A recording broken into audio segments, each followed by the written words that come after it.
Hi, mock test 14 explanation చూద్దాం. So మీరందరూ exams బాగానే రాస్తున్నారు అనుకుంటున్నా. సో లేటెస్ట్ ప్యాటర్న్ ఎడిక్విటీ ప్యాటర్న్ బేస్ చేసుకొని మీకు క్వశ్చన్ పేపర్స్ అనేవి ప్రిపేర్ చేయడం జరుగుతుంది. సో మీరు ఇందులో అబ్జర్వ్ చేస్తే stats, probability, Monty hall questions ఇవన్నీ కూడా మీకు ఎగ్జామ్లో ఇవ్వడం జరిగిందండి. ఏ spear of radius 21 is cut into 8 identical parts by 3 cuts, 1 cut along each axis. What is the total surface area of each part అని అడుగుతున్నారు. సో ఇలాంటి క్వశ్చన్స్ అడిగినప్పుడు 3 cuts కావచ్చు, 4 cuts కావచ్చు, 5 cuts కావచ్చు, ఎన్ని నెంబర్ ఆఫ్ కట్స్ ఏదైనా కానివ్వండి. ఎవ్రీ టైం ఏం జరుగుతుందంటే 1 కట్ చేస్తున్నప్పుడు మామూలుగా ఆలోచించండి, స్పియర్కి సర్ఫేస్ ఏరియా 4πr² కదా, దాన్ని మనం కట్ చేసామనుకోండి ఏమవుతుంది, 2 సర్కిల్స్ కొత్తగా క్రియేట్ అవుతాయి, అవునా? ఫర్ ఈచ్ కట్కి 2 సర్కిల్స్ కొత్తగా క్రియేట్ అవుతాయి. సో ఎన్ని పార్ట్స్ అనేది కాదు ఇంపార్టెంట్, ఎన్ని కట్స్ అనేది.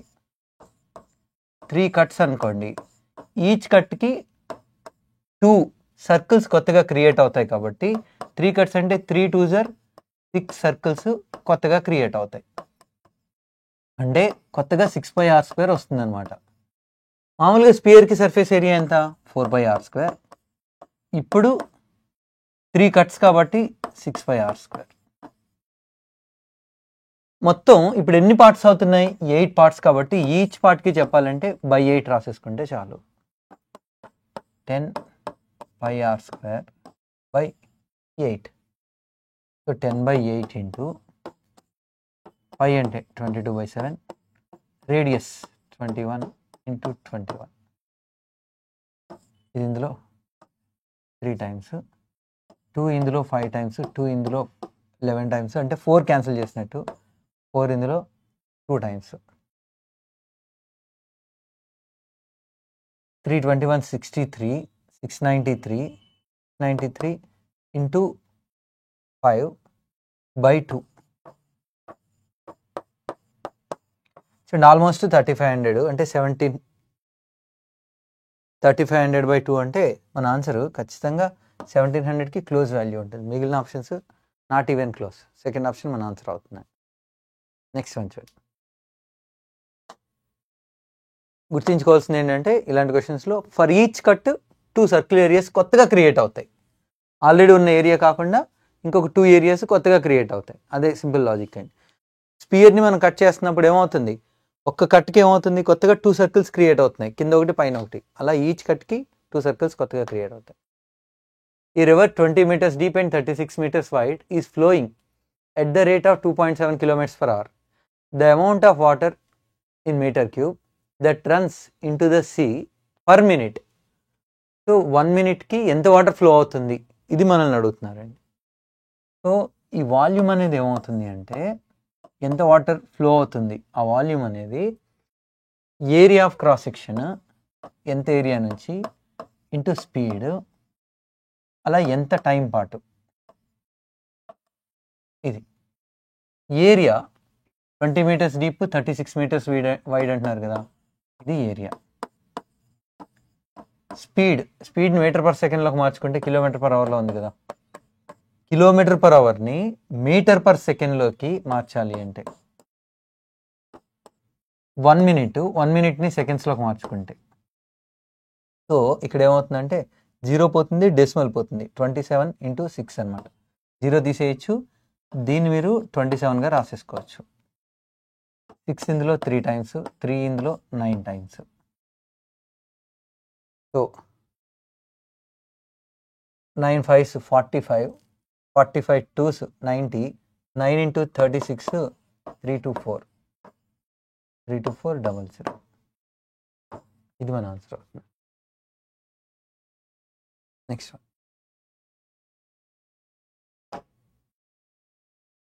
In a game show, there are 12 doors. Behind one door is cash and behind the other 11 doors are rocks. Contestant Akhilesh అంటే మనకి క్వశ్చన్ పేపర్ సెట్ చేసినట్టు. Contestant Akhilesh picks one door. The host Omkar, who knows what is behind each door, opens 8 other doors, each showing a rock.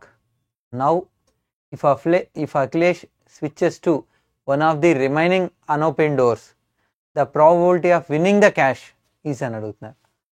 చూడండి, ఇలాంటి situation ఎప్పుడైనా మీకు వచ్చినప్పుడు చూడండి, Omkar shows కనుక మీరు చూస్తే 1 సెకండ్ అంటుంటారు చూసారా. సో ఇలాంటి ఛాన్స్ వచ్చినప్పుడు ఎప్పుడైనా సరే మీరు స్విచ్ అవ్వడం వల్ల ప్రాబబిలిటీ అనేది ఎప్పుడు కూడా ఇంక్రీజ్ అవుతుందండి. ఎందుకో చూడండి, మొత్తం 12 డోర్స్ ఉన్నాయి. 12 డోర్స్లో ఒక్క డోర్లో మాత్రమే క్యాష్ ఉంది, రైట్. మీరు సే ఫస్ట్ డోర్ని సెలెక్ట్ చేసుకున్నారు అనుకుందాం. ఇందులో క్యాష్ ఉండడానికి ప్రాబబిలిటీ ఎంత ఉంటుంది? ఇంకా మనకి ఇవి కాకుండా ఇంకొక 11 ఉన్నాయి. 2, 3, 4, 5, 6, 7, 8, 9, 10, 11. సో డోర్ 2, 3, 4 ఇదంతా మీరు ఫార్వర్డ్ చేసుకోవచ్చు.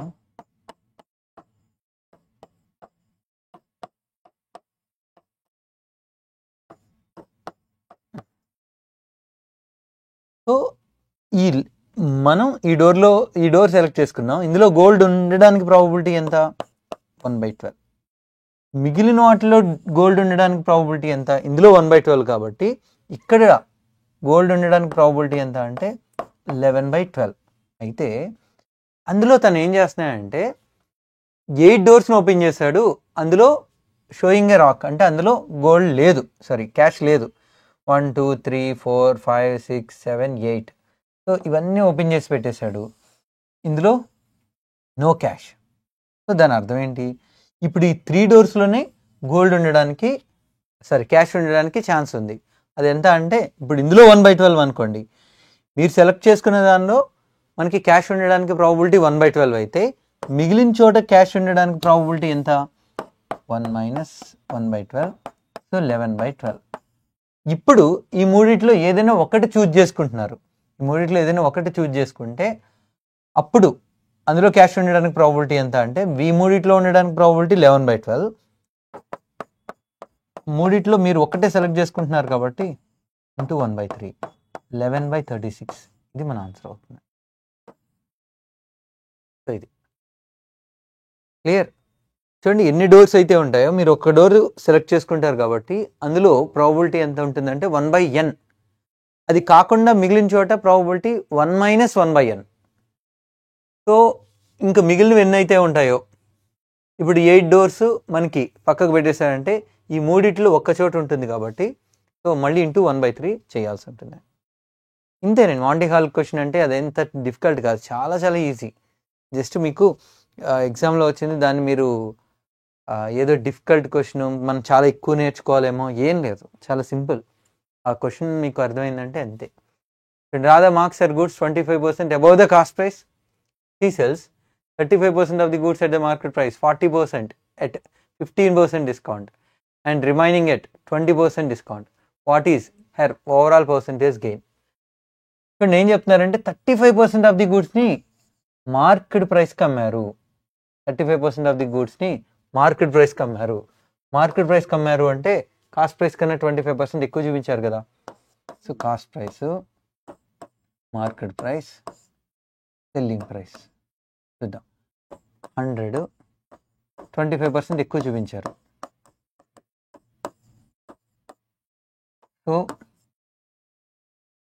డైరెక్ట్గా గెయిన్ రాసేద్దాం. ఫస్ట్ 35% ఆఫ్ ది గూడ్స్ పైన తను ఎలాంటి డిస్కౌంట్ ఇవ్వలేదు, మార్కెట్ ప్రైస్కి అమ్మేశారు. మార్కెట్ ప్రైస్కి అమ్మేశారంటే ప్రాఫిట్ ఎంత ఉన్నట్టు? 25. నెక్స్ట్ తర్వాత ఏం చేశారు అంటే ఒక 125 చూపించి ఒక 15% డిస్కౌంట్ ఇచ్చేసారు. 40% ఆఫ్ ది గూడ్స్ని 15% డిస్కౌంట్ ఇచ్చి అమ్ముతున్నారు. 15% అంటే ఎంత? 10% అంటే 12.5, 10% అంటే 12.5, ఇంకొక 5% అంటే ఇంకొక 6.25, అంటే 18.75ని తగ్గించేస్తున్నారు. 18.75ని తగ్గిస్తే ఇంకెంత మిగులుతుంది? 25 కదా, కాస్ట్ ప్రైస్ కన్నా ఎక్కువ చూపించింది. 25 నుంచి ఇది సబ్ట్రాక్ట్ చేసేసారు అనుకోండి. 25 నుంచి 18.75ని సబ్ట్రాక్ట్ చేసేస్తే ఎంత కమ్మాడు అంటే 106.25. మనం రాస్తుంది డైరెక్ట్గా గెయినే కదా ఇది. తర్వాత రిమైనింగ్ గూడ్స్ని 20% డిస్కౌంట్ ఇచ్చి అమ్ముతున్నారట. 20% డిస్కౌంట్ ఇచ్చి అమ్మడం అంటే 125 చూపించారు, 20% డిస్కౌంట్, 10% అంటే 12.5, 20% అంటే 25, అంటే సెల్లింగ్ ప్రైస్ 100, సెల్లింగ్ ప్రైస్ 100 అంటే గెయిన్ ఏమవుతున్నట్టు 0. సెల్లింగ్ ప్రైస్ 100 అయితే 100 రూపీస్ కొని 100కి అమ్మేస్తున్నారు, గెయిన్ ఏమైనట్టు 0. మీరు కావాలంటే అర్థం కావడం కోసం ఇక్కడ సెల్లింగ్ ప్రైస్ ఒక కాలం కూడా పెట్టుకుంటే ఇంకా క్లియర్గా అర్థమవుతుంది. ఇక్కడ 125కి అమ్మేశారనుకోండి, గెయిన్ ఎంత వచ్చినట్టు 125 మైనస్ 100, 125 15% డిస్కౌంట్ ఇస్తే 106.25కి అమ్మినట్టు, అప్పుడు గెయిన్ ఎంత వచ్చినట్టు 125 మార్కెట్ ప్రైస్, మనం 25 రూపీస్ తగ్గించాము, 25 రూపీస్ తగ్గిస్తే ఇది 100కి మనం సేల్ చేస్తున్నట్టు, 100కి సేల్ చేస్తున్నారు అంటే గెయిన్ ఎంత వచ్చినట్టు selling price minus cost price. ఈ 25% గెయిన్ అనేది ఎన్ని గూడ్స్ పైన 35%, 35% అంటే ఫ్రాక్షన్లో 7/20 ఆఫ్ 25 ప్లస్ 40% అంటే ఫ్రాక్షన్లో 35%ని ఫ్రాక్షన్లో రాసుకున్నాం, 40%ని ఫ్రాక్షన్లో రాస్తే 2/5 ఆఫ్ 6.25. రిమైనింగ్ గూడ్స్ ఎంతైనా ఉండేవండి, మనకి ప్రాఫిట్ ఎలాగో జీరోనే కదా, రిమైనింగ్ ఇంటూ జీరో అయిపోతుంది, ఇది ఎలాగో ఇచ్చేయండి. 5 ఇందులో 1.25, 35/4, 8 4s are 32, 3/4 0.75, 2.5, 10, 11.25, ఇదంతా కలిపి ఒక 1.25 కదా. Next one, A can complete 12% of the work in 15% of the allotted time. A and B work for the entire period of the allotted time and the work got completed on time. What portion of the work was done by B? B ఎంత work చేశాడు, ఇది వాళ్ళు అడుగుతున్న question. చూడండి ఏ ఏం చేస్తున్నాడో చూడండి, ఏ 15% time ఇస్తే వర్క్ 12% కంప్లీట్ చేశాడు. టోటల్ టైం ఎంత, అలాటెడ్ టైం 100% కదా, ఎంత వర్క్ చేసి ఉంటాడు, 5 3 times, 5 20 times, 3 part 20 into 4, 80% of the work was done by A. Total వర్క్లో ఏ 80% చేసేస్తే బి ఎంత చేసి ఉంటాడు, టోటల్ వర్క్లో 80% వర్క్ ఏ చేస్తే బి చేసింది ఎంత 20. ఈ box contains 6 blue, white and y plus 4 black. The probability of selecting a white ball at random is 1/4. If 2 balls are drawn simultaneously, what is the probability that both balls are black? Blue ఏమో 6, white y and black y plus 4. White బాల్ని select చేస్తే probability, ర్యాండమ్గా బాల్ని select చేస్తే అది white ball అవడానికి probability. So white balls ఎన్ని ఉన్నాయి, వై. టోటల్ ఎంత, 6 + 2y + 4, 10 + 2y. Probability 1/4, 4y 10 + 2y, 2y = 10, y = 5. 2 balls are drawn simultaneously అంటే ఇప్పుడు ఏమవుతున్నాయి చూడండి, 6 5 9 అంతే కదా. 2 balls are drawn simultaneously. What is the probability that both are black? రెండు బ్లాక్ అవ్వడానికి ప్రాబబిలిటీ. బ్లాక్ బాల్స్ ఎన్ని ఉన్నాయి, 9.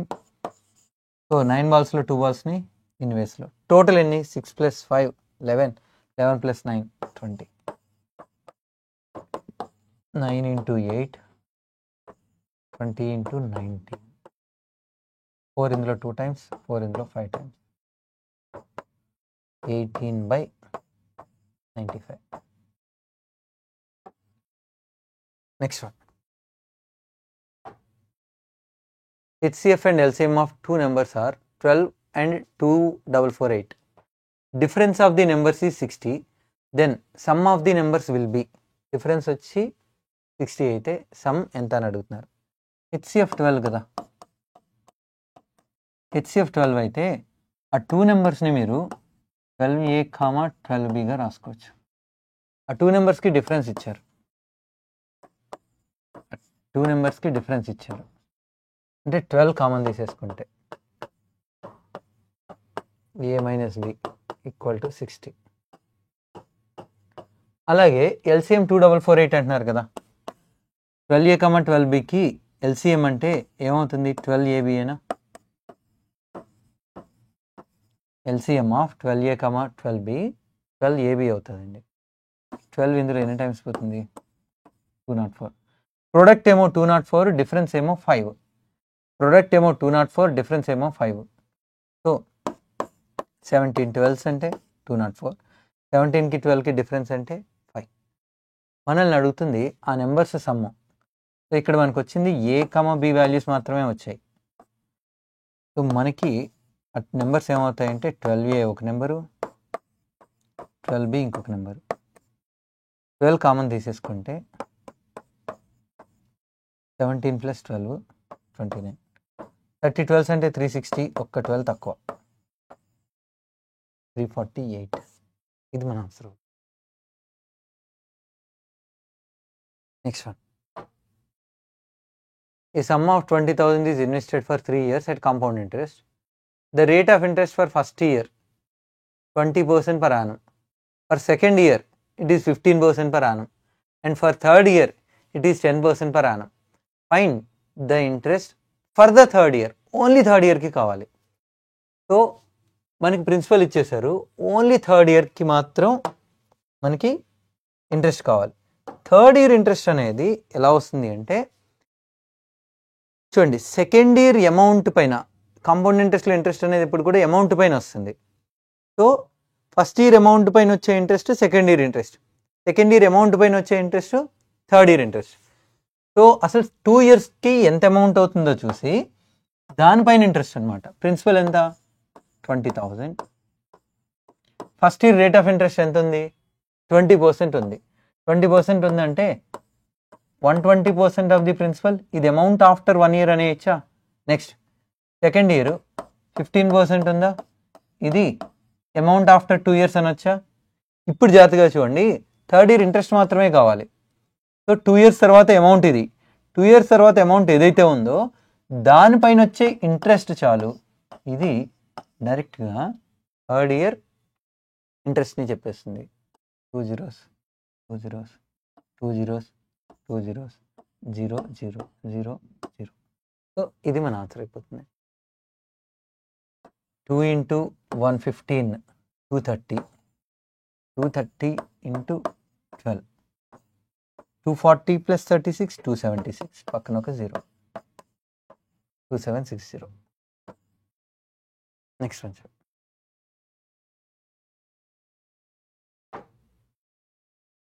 the weights of 12 persons are 45, 48, 50, 52 and so on.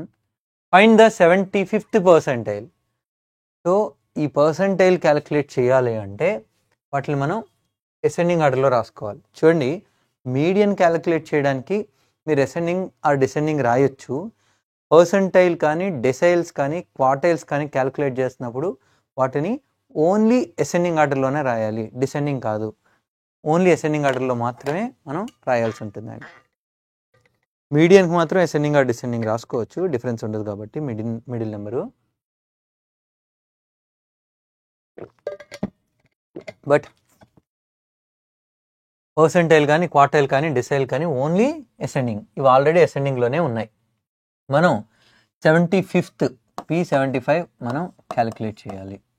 P75 కనుక మనం క్యాలిక్యులేట్ చేయాలి అంటే అసలు మొత్తం ఎన్ని టర్మ్స్ ఉన్నాయో చూసుకోండి. 1 2 3 4 5 6 7 8 9 10 11 12 ఉన్నాయి, 12 టర్మ్స్ ఉన్నాయి.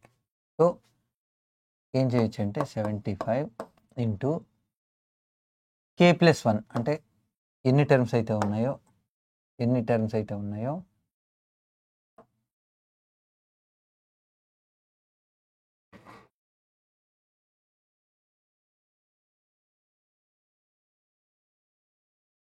12 టర్మ్స్ ఉన్నాయి కాబట్టి +1 పర్సెంటైల్.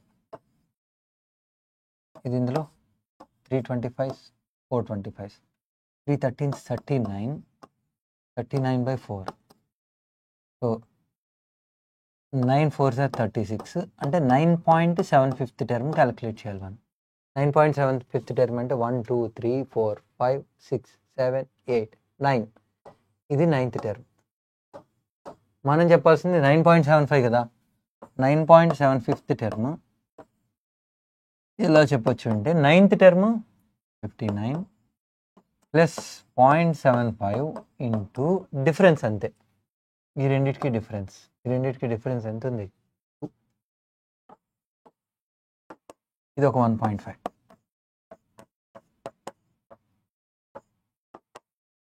$60.5. ఇది మన ఆన్సర్. నెక్స్ట్ వన్ చూడండి. A shopkeeper allows a discount of 30% on market price of an article, and customer also manages to get additional 10% discount on the discounted price, and in this way he get a total discount of 925 rupees. The shopkeeper thus incurs a loss of 12.5% on selling the article. Then find its cost price for the shopkeeper. 30% discount ఇచ్చాడు, అలాగే అడిషనల్గా 10% discount కూడా. 70 మళ్ళీ ఇంకొక 10% discount అంటే 63కి తను sale చేశాడు అనమాట. కానీ అలా సేల్ చేయడం వల్ల తనకి 12.5% లాస్ వచ్చింది. 12.5% అంటే ఫ్రాక్షన్లో ఎంత? 1/8 లాస్ వచ్చింది. ఇది 63 అనేది ఏదైతే ఉందో 63 అనేది తనకి సెల్లింగ్ ప్రైస్ అవుతుంది, అవునా? 1/8 లాస్ వచ్చింది అంటే 8 పార్ట్స్ అనేది కాస్ట్ ప్రైస్ అయితే 1 పార్ట్ అనేది ఏమవుతున్నట్టు? లాస్ అవుతున్నట్టు. 1 పార్ట్ లాస్ వచ్చింది అంటే 7 పార్ట్స్ కమ్మినట్టేనా? 7 పార్ట్స్ అనేది సెల్లింగ్ ప్రైస్ అయితే కాస్ట్ ప్రైస్ ఏమవుతుంది? 8 పార్ట్స్.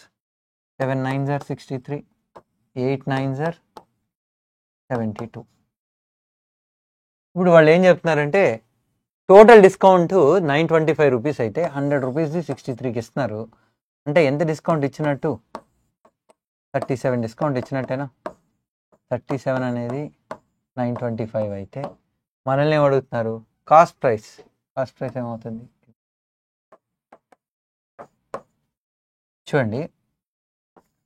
37 25 72 25తో మల్టిప్లై చేయడం అంటే 4తో డివైడ్ చేయడమే. పక్కన మళ్ళీ 2 zeros. Next one. A lamp is kept on a vertical pole. The height of the top of the lamp above the ground is 5√3/2 meters. A lamp is kept on a vertical pole.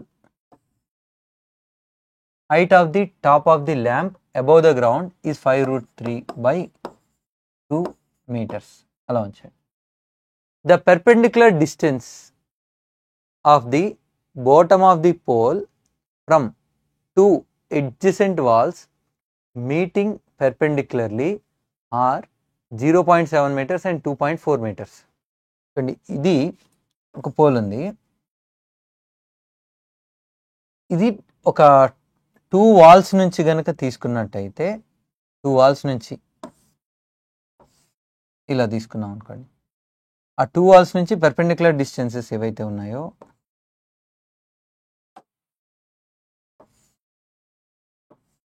ఈ length చెప్తున్నారు. ఒకటేమో 0.7 అంటున్నారు, ఇంకొకటేమో 2.4 meters అంటున్నారు. ఇది what is the distance of the top of the lamp from the corner point of the walls on the ground. అండి వాళ్ళు అడుగుతున్న question ఏంటంటే టాపు ఈ కార్నర్తో,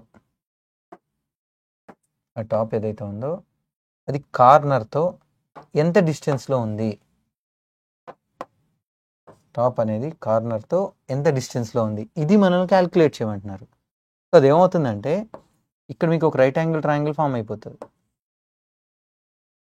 ఇక్కడ మీకు ఒక రైట్ యాంగిల్ ట్రయాంగిల్ ఫామ్ అవుతుంది. చూడండి 2.4 అంటే ఇది కూడా 2.4 కదా, 7, 24, 25. సో ఇది మనం ఫైండ్ అవుట్ చేయాలి. ఇది ఒక రైట్ యాంగిల్ ట్రయాంగిల్. 2.5 అంటే 5/2గా రాసుకోవచ్చా? 5/2, 5√3/2. ఇప్పుడు మనం దీనికి హైపోటెన్యూస్ కావాలి. మీరు అబ్జర్వ్ చేస్తే 5 × 1/2 కనబడుతుందా, 5 × √3/2 కనబడుతుందా?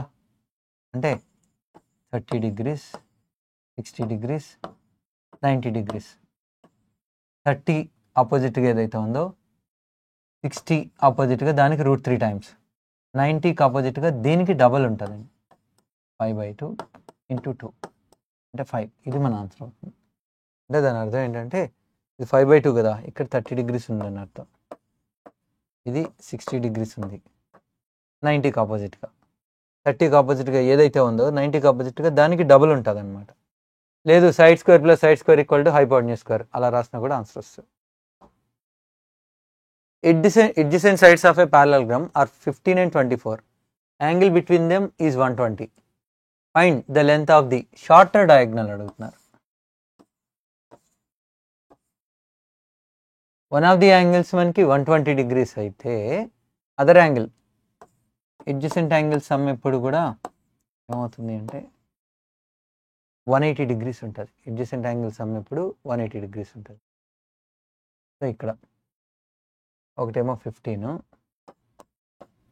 రెండోదేమో 24.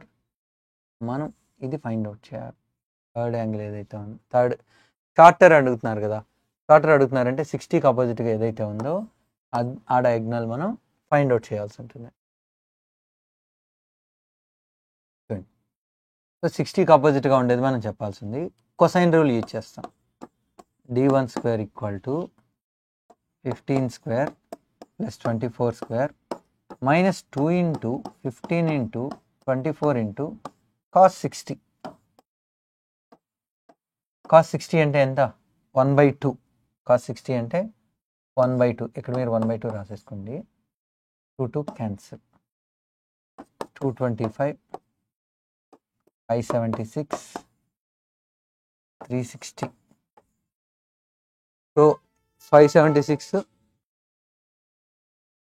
minus 360, 216, 225 plus 216, 441. d1² = 441 అయితే d1 = √441 అంటే 21. Next one. A batsman scores 92 runs in 15th innings and thus increases his average by 4. What is his average after 15th innings? 15th innings తర్వాత number of runs scored in last innings, number of runs scored in last innings equal to old average are given average plus change in average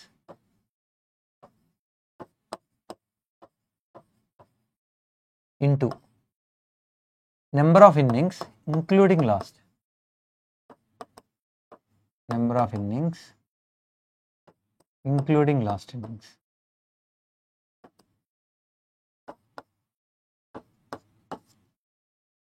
Number of runs scored in last innings వాళ్ళే ఇచ్చేసారు క్వశ్చన్లో. Old average తెలియదు, change in average, average 4 increase అయింది. ఇప్పుడు number of innings including last innings 15. ఇదంతా ఇటు వచ్చేస్తుంది అనుకోండి. 15 4s అంటే 60 కదా, 92 - 60. ఇది ఓల్డ్ యావరేజ్. కానీ యావరేజ్ ఎంత ఇంక్రీజ్ అయింది? 4 ఇంక్రీజ్ అయింది. మనల్ని అడుగుతుంది 15th innings తర్వాత న్యూ యావరేజ్ వాళ్ళు అడుగుతున్నారు. సో 32, బట్ యావరేజ్ 4 ఇంక్రీజ్ అయింది అంటే ఇది న్యూ యావరేజ్ అవుతుంది. Next one. A circular wire of diameter 77 is bent in the form of a rectangle whose length is 142% of its breadth. What is the area of the rectangle? ఒక వైర్ని ఒక రెక్టాంగిల్గా లేదా స్క్వేర్గా bend చేశారు అనుకోండి, ఇప్పుడు కూడా perimeter అనేది కాన్స్టెంట్గా ఉంటుంది. సో సర్కంఫరెన్స్ ఫార్ములా డయామీటర్ ఇచ్చినప్పుడు ID rectangle perimeter 2 of L plus B pi 22/7 into diameter. ఇది circle perimeter 2 into L plus B, length 142% of it's breadth. అంటే లెంత్ 142x అయితే బ్రెడ్త్ 100x అనొచ్చా? ఎస్. 7 ఇందులో 11 టైమ్స్ పోతుంది, 22 11s అంటే ఇది 242. 2 into ఈ రెండింటిని సమ్ చేస్తే 242x క్యాన్సిల్. సో 2 ఇటు వచ్చేసింది అనుకోండి, ఎక్స్ వాల్యూ 1/2. మనల్ని ఏం అడుగుతున్నారంటే ఏరియా అడుగుతున్నారు. సో ఇదేమో లెంత్, ఇదేమో బ్రెడ్త్. ఎల్ వచ్చి 142 71, బ్రెడ్త్ వచ్చి 100x కదా, 50. ఏరియా ఎల్బి 71 into 50 355 పక్కన వస్తుంది. ఇది మన answer. Next one, the average weight of A and B 44 and that of C and D 45. C's weight and D's weight are 87.5% and 137.5% of B's weight respectively. Then find the average weight of A and D. And A and B average ఇచ్చారు, అలాగే C and D average కూడా ఇచ్చారు. C's wait అలాగే D వెయిట్ని ఎవరితో compare చేస్తున్నారంటే B వెయిట్తో compare చేస్తున్నారు. So 87.5% అంటే ఫ్రాక్షన్లో ఎంత? 137.5. 137.5 అంటే 100 ప్లస్ 37.5. 100 అంటే 1, 37.5% అంటే ఫ్రాక్షన్లో ఎంత? 3/8. అంటే మొత్తంగా ఇది 11/8 ఆఫ్ బి. ఎవరితో అయితే ఆఫ్ తర్వాత ఎవరైతే ఉన్నారో వాళ్ళు డినామినేటర్ని చెప్తున్నట్టు. ఇప్పుడు చూడండి, ఎవరెవరిని కంపేర్ చేస్తారు? సి అలాగే డి, ఆ రెండింటిని కూడా బితో కంపేర్ చేస్తారు. బి 8 అయితే సి 7, బి 8 అయితే డి ఎంత? 11. ఏ ఇంకా తెలీదు, అలా ఉంచుదాం. నెక్స్ట్ ఏమంటున్నారంటే యావరేజ్ మన దగ్గర ఉంది. A find the average weight of A and D. ఏకి డికి యావరేజ్ ఎంతో మనల్ని ఫైండ్ అవుట్ చేయమంటున్నారు. సో అక్కడ ఏ అండ్ బికి 44, సి అండ్ డికి 45. ఈ రెండింటికి యావరేజ్ 45. ఈ రెండింటికి యావరేజ్ అంటే 7 + 11 18, 18/2 9. 9 అనేది 45 అయితే, 9 అనేది 45 అయితే ఇది 45.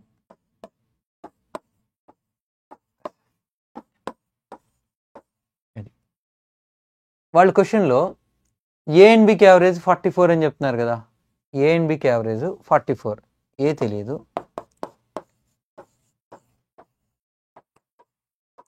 టూ అటు వెళ్ళిపోతే 88, 40 కూడా అటు వచ్చేస్తే 88 - 40 48 వస్తుంది. ఏ అండ్ డికి అడుగుతున్నారు. డి ఏమో ఇది, ఏ ఏమో ఇది. ఏ అండ్ డికి average 48 + 45 93/2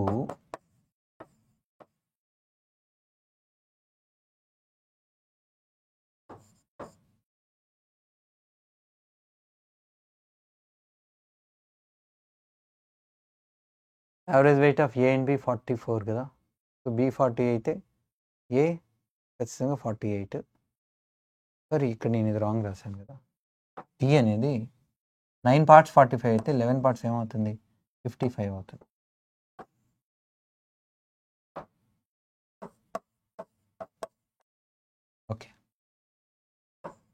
48 plus 55 by 2, 103 by 2,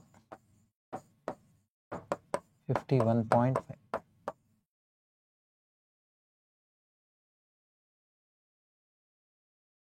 Next one, sir.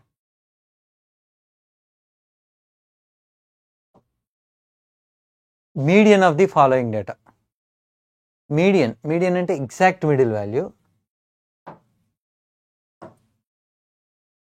చూడండి ఇక్కడ 10 to 20 మధ్యలో 42 మెంబర్స్, 20 to 30 మెంబర్స్లో 25, 30 నుంచి 40 వరకు 58, 40 నుంచి 50 వరకు 40 మెంబర్స్ ఉంటే మనం మీడియన్ ఎగ్జాక్ట్ మిడిల్ టర్మ్ చెప్పాలి. అసలు ఎన్ని టర్మ్స్ ఉన్నాయి? 42, 42 ప్లస్ 25 67, 67 ప్లస్ 58 125, 125 ప్లస్ 40 165 టర్మ్స్ ఉన్నాయి. 165 టర్మ్స్లో మిడిల్ టర్మ్ అంటే ఎన్నో టర్మ్ అవుతుంది? 82.5th టర్మ్ అవుతుంది. 82.5th టర్మ్ అంటే 67 తర్వాత ఇంకొక 15 టర్మ్స్ అప్రాక్సిమేట్గా. సో మన ఆన్సరు 30కి 40కి మిడిల్ వాల్యూ అంటే 35. సో ఇక్కడ మనకి 82.5th టర్మ్ కావాలి కదా, ఇక్కడ ఆల్రెడీ 67 టర్మ్స్ అయ్యాయి ఇక్కడికి, అంటే ఇందులో 15.5th టర్మ్ కావాలి. మొత్తం 58 టర్మ్స్ ఉంటే మనకు కావాల్సింది 15.5th టర్మ్ కావాలి. 58 టర్మ్స్లో 15.5th టర్మ్ కావాలి. 30-40కి మిడిల్ వాల్యూ 32.5. మన ఆన్సర్ క్లియర్గా లెస్ దాన్ 32.5 వస్తుంది. సారీ, 30-40 కంటే 35, లెస్ దాన్ 35 వస్తుంది. లెస్ దాన్ 35 వస్తుంది.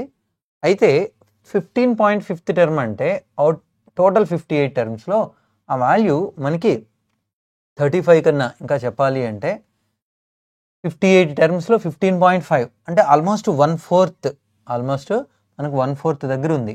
అంటే మన ఆన్సర్ 34 రావడానికి ఛాన్స్ లేదు. 34 రావాలి అంటే అది ఒక మనకి అప్రాక్సిమేట్గా ఒక 27-28 టర్మ్స్ ఉంటే అప్పుడు మనకి మిడిల్ వాల్యూకి దగ్గరగా వస్తుంది.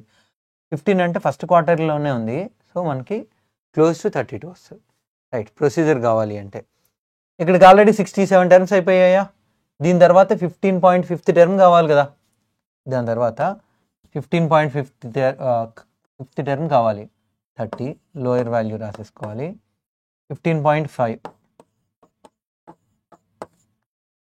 డిఫరెన్స్ ఎంత ఉంది ఈ రెండిటికి? By total number of variables, ఇది డినామినేటర్. 155/58, 3 టైమ్స్ అంటే ఎక్కువ అయిపోతుంది, 3 కన్నా కొంచెం తక్కువ. సింప్లిఫై చేస్తే వస్తుంది. Next one, initial quantity of mixture is X plus 8 liters. Ratio of milk and water in a mixture is 8:5.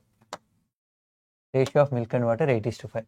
1/5 of the mixture is taken out and same amount of water is added.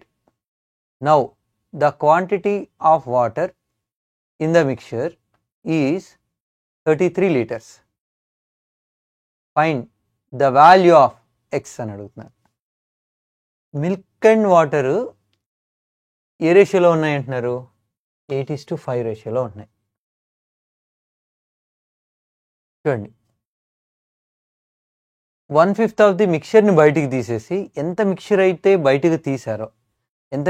బయటికి తీసారో అంత amount వాటర్ని add చేస్తున్నారు. So add చేస్తుంది ఎవరిని? వాటర్ని. కాన్స్టెంట్గా ఉండాల్సింది ఎవరు? మిల్క్. జాగ్రత్తగా చూడండి, మిల్క్ అండ్ వాటరు 8:5గా ఉన్నాయా? 1/5 క్వాంటిటీ బయటికి తీసినప్పుడు మిల్క్ 1/5 బయటికి వెళ్ళిపోతుంది, వాటర్ కూడా 1/5 బయటికి వెళ్ళిపోతుంది. కానీ మనం మళ్ళీ ఏం చేస్తున్నామంటే వాటర్ని యాడ్ చేసేస్తున్నాం. 1/5 బయటికి వెళ్ళిపోతుంది కదా, సో మిల్క్ ఒరిజినల్గా 8 పార్ట్స్ ఉండేదా? 8లో 1/5 అంటే ఎంత? 1.6. చూడండి, టోటల్ ఎంత? 13. మనం మిక్చర్ ఎంత బయటికి తీస్తున్నామో మళ్ళీ అంతే క్వాంటిటీ వాటర్ని యాడ్ చేసేస్తున్నాం కాబట్టి టోటల్ మారదనమాట. ఇది మాత్రం ఎంత అవుతుందో చూసుకోండి, ఇది 6.4. ఇంక ఇది ఎలాగో మీరు ఇక్కడ ఎంతైతే తగ్గుతుందో అది ఇక్కడ యాడ్ అయిపోతుంది, మీరేం చేయాల్సిన అవసరం లేదు. సో ఇప్పుడు మిల్క్ ఎంత ఉంది అంటే 6.4 పార్ట్స్ మిల్క్ ఉంది. ఇప్పుడు వాటర్ ఎంత ఉంది అంటే 6.6 ఉంది. సో 6.6 అనేది ఇప్పుడు వాటర్ ఎంత ఉంది 33, డబుల్ అనమాట. ఒరిజినల్గా టోటల్ మిక్చర్ చూడండి, ఇందులో హాఫ్ ఉందా, అందులో హాఫ్ ఉంది, డెసిమల్ లేదు, ఇందులో హాఫ్ 6.5, డెసిమల్ తీసేస్తే 65. ఇది ఒరిజినల్ మిక్చర్. ఇది క్వశ్చన్లో x+8 అని చెప్తున్నారు. x+8 అనేది 65 అయితే ఎక్స్ వాల్యూ ఏమవుతుంది ఒకసారి మళ్ళీ చెప్తా చూడండి. ఒరిజినల్గా మిల్క్ అండ్ వాటర్ 8:5. 1/5 మిక్చర్ బయటికి తీసినప్పుడు 1/5 మిల్క్ బయటకు వెళ్ళిపోతుంది, 1/5 వాటర్ కూడా బయటకు వెళ్ళిపోతుంది. తర్వాత మళ్ళీ మనం వాటర్ని యాడ్ చేసేస్తున్నాం కాబట్టి మిల్క్ ఎంతైతే తగ్గుతుందో అంత పార్ట్ వాటర్ పెరిగిపోతుంది అనమాట, సింపుల్. సో మిల్క్ 1/5 బయటికి తీసేసామంటే 1/5 మిక్చర్ బయటికి తీసినప్పుడు 1/5 మిల్క్ అండ్ 1/5 వాటర్ కూడా బయటకు వెళ్ళిపోతుంది. తర్వాత మళ్ళీ వాటర్ మనం యాడ్ చేసేస్తాం కాబట్టి ఏదైతే తగ్గుతుందో అది ఒక్కటే మీరు ఆలోచించండి. సో 1/5 మిక్చర్ బయటకు తీసినప్పుడు మిల్క్ 1/5 బయటకు వెళ్ళిపోతుంది, అంటే 1.6 పార్ట్స్ బయటకు వెళ్ళిపోయింది, అంటే మిల్క్ ఏమవుతుందంటే 6.4. ఇది ఎంత తగ్గుతుందో అంత ఇక్కడ మీరు యాడ్ చేసేసుకోవచ్చు. సో ఇప్పుడు మిల్క్ ఎంత ఉందంటే 6.4, వాటర్ ఎంత ఉంది అంటే ఇప్పుడు 6.6. ఇప్పుడు వాటర్ ఎంత ఉందో ఇచ్చేసారు. టోటల్ మిక్చర్ ఇంత, x+8 అనేది టోటల్ మిక్చర్, ఎక్స్ వాల్యూ ఎంత అడుగుతున్నారు. In triangle ABC angle A equal to 50 degrees, sides AB and AC are produced to points D and E. Bisectors of angle CBD and BCE meet at point O. Angle BOC ఇది మనల్ని అడుగుతున్నారు. చూడండి, exterior angular bisectors అంటే 90 minus half A, 90 minus 25.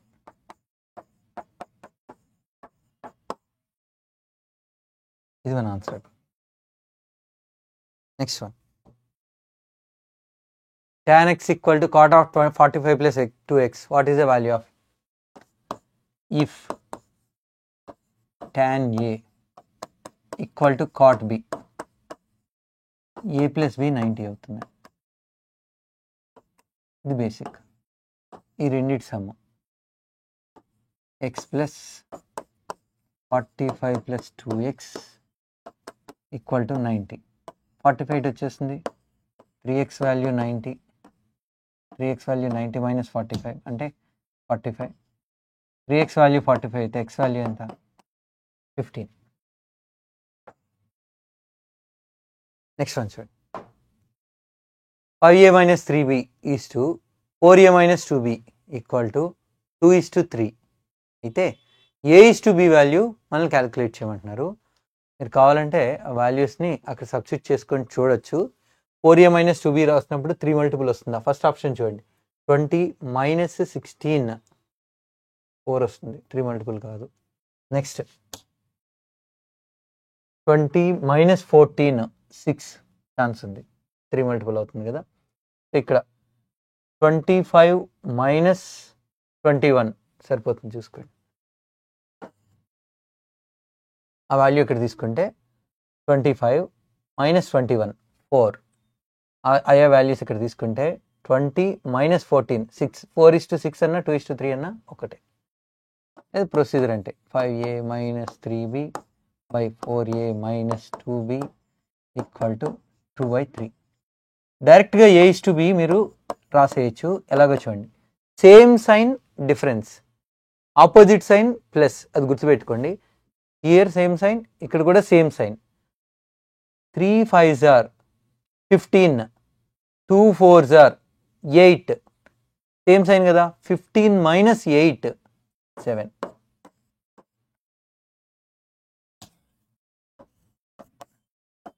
7a రాసేసుకోవచ్చు. మళ్ళీ B అటువైపు 9b 4b same sign, ఇక్కడ కూడా both positive same sign, both negative same sign, positive and negative or negative and positive అది opposite sign. 9b 4b 5b, a by b 5/7. ఇది మన answer అయిపోతుంది. So డైరెక్ట్గా ఈ రేషియో మీరు ఇలా క్యాలిక్యులేట్ చేయొచ్చు. price of sugar increased by 17%. A person wants to increase his expenditure by 5%. By approximately what percent should he decrease his consumption? Price increased by 17%. 100 rupees ఉండే price ఏమైంది 17% increase అయిందంటే current price. But expenditure increased by 5% only. Expenditure మాత్రం 5% పెరిగింది. Price ఏమో 17% పెరిగింది, ఖర్చు మాత్రం 5% పెరిగింది. సో కన్జంప్షన్ ఎంత తగ్గించాలి అంటే ఇప్పుడు KG price 117 but have only 105 rupees. Kilo price 117 rupees but we have only 105 rupees. Shortage amount 12 by present cost percentage అంటే ఇంటూ 100. సో 100 రూపీస్ ఉండేది 117 అయిపోయింది, మన దగ్గర 105 రూపీసే ఉంది. సో ఎంత క్వాంటిటీ తగ్గించాలి అంటే ఎంత అమౌంట్ తక్కువ ఉంది మన దగ్గర 12 రూపీస్ తక్కువ ఉంది. 12 రూపీస్కి ఇప్పుడున్న రేటు ప్రకారం ఎంత క్వాంటిటీ వస్తుంది 117లో 10% value 11.7, 10% value 11.7. So 12 is what percent of 117? 12 is what percent of 117?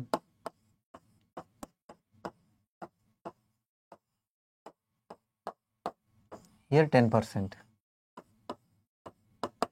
100% 117, 10% 11.7, 1% 1.17.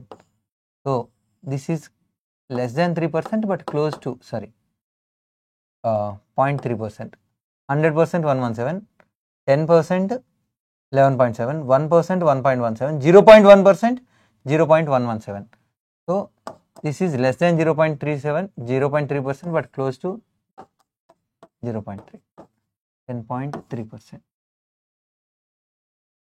In triangle ABC, P is a point on BC such that BP is to PC 4:11. P is a point on BC such that BP is to PC 4:11. Q is the midpoint of BP. Q is the midpoint of BP.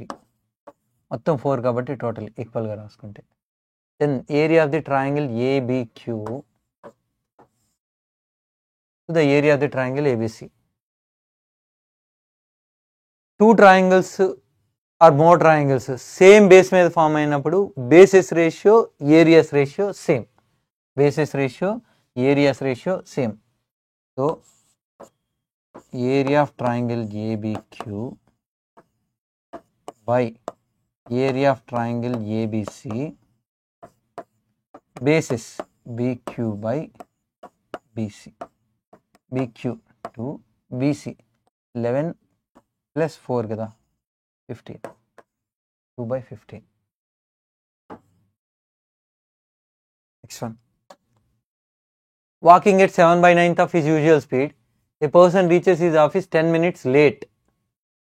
His usual time 7/9 స్పీడ్తో వెళ్ళడం వల్ల 7/9 speed అంటే currently is walking with low pace, less స్పీడ్తో travel చేస్తున్నాడు. ఇది usual స్పీడ్ని చెప్తుంది,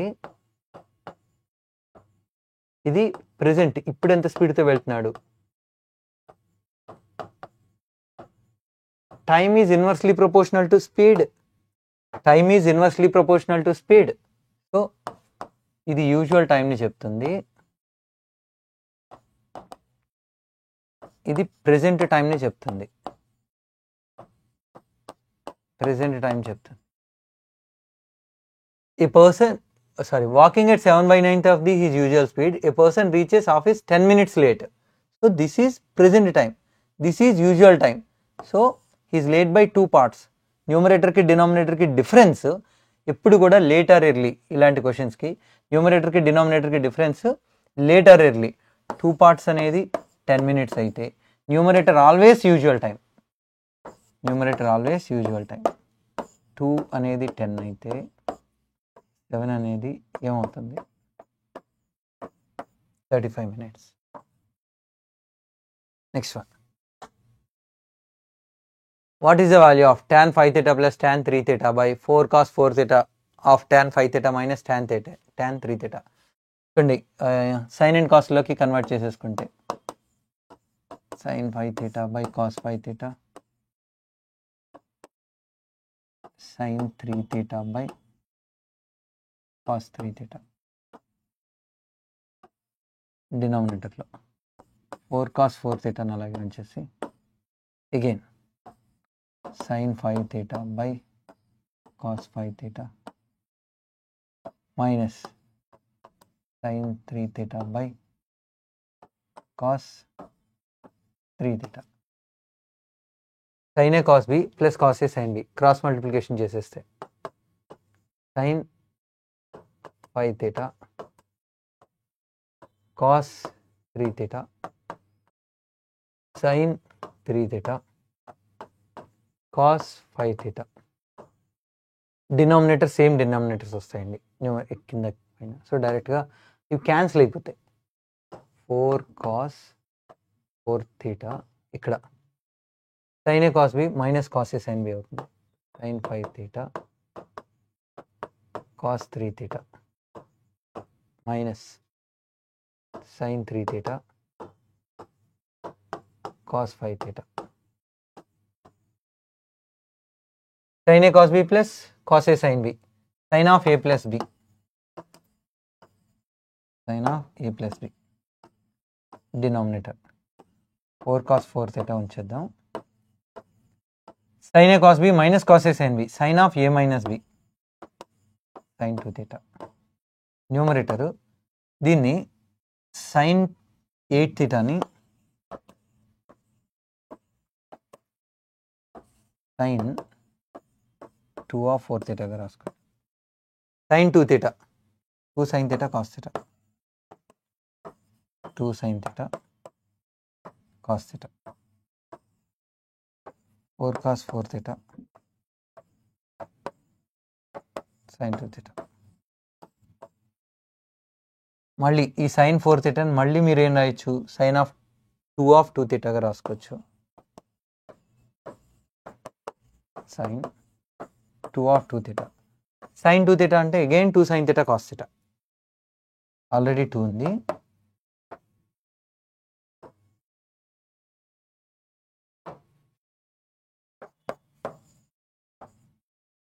two sin theta cos theta. Denominator 4 sin 2 theta cancel 4 4 cancel. ఏం మిగిలింది cos 2 theta. Next one last one.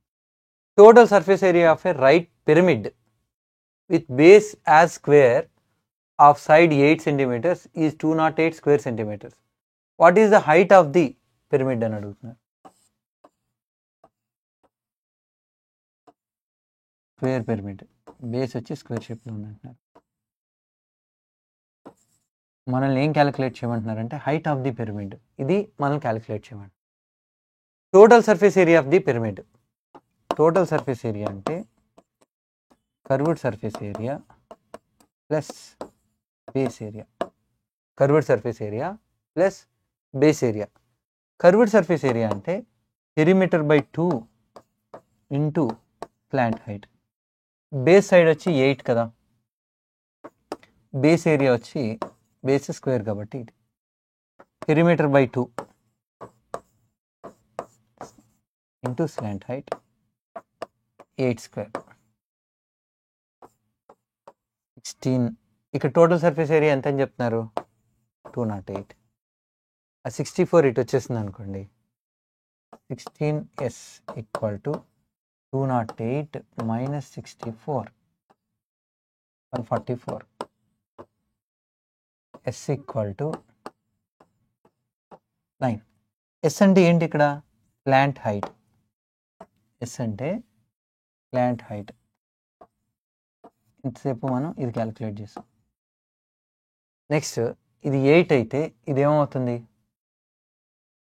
Okay, మనల్ని అడుగుతున్నది కూడా స్లాంట్ హైట్, హైట్ కాదు, సారీ. సో ఈజీ అండి, ఇక్కడితోనే అయిపోయింది క్వశ్చన్. నేను హైట్ అని చదివాను, స్లాంట్ హైట్ అడిగారు. స్లాంట్ హైట్ అంటే ఇదే డైరెక్ట్గా మన ఆన్సర్. మీరు హైట్ కూడా క్యాలిక్యులేట్ చేయక్కర్లేదు. సో ఇది మన ఆన్సర్ అయిపోతుంది.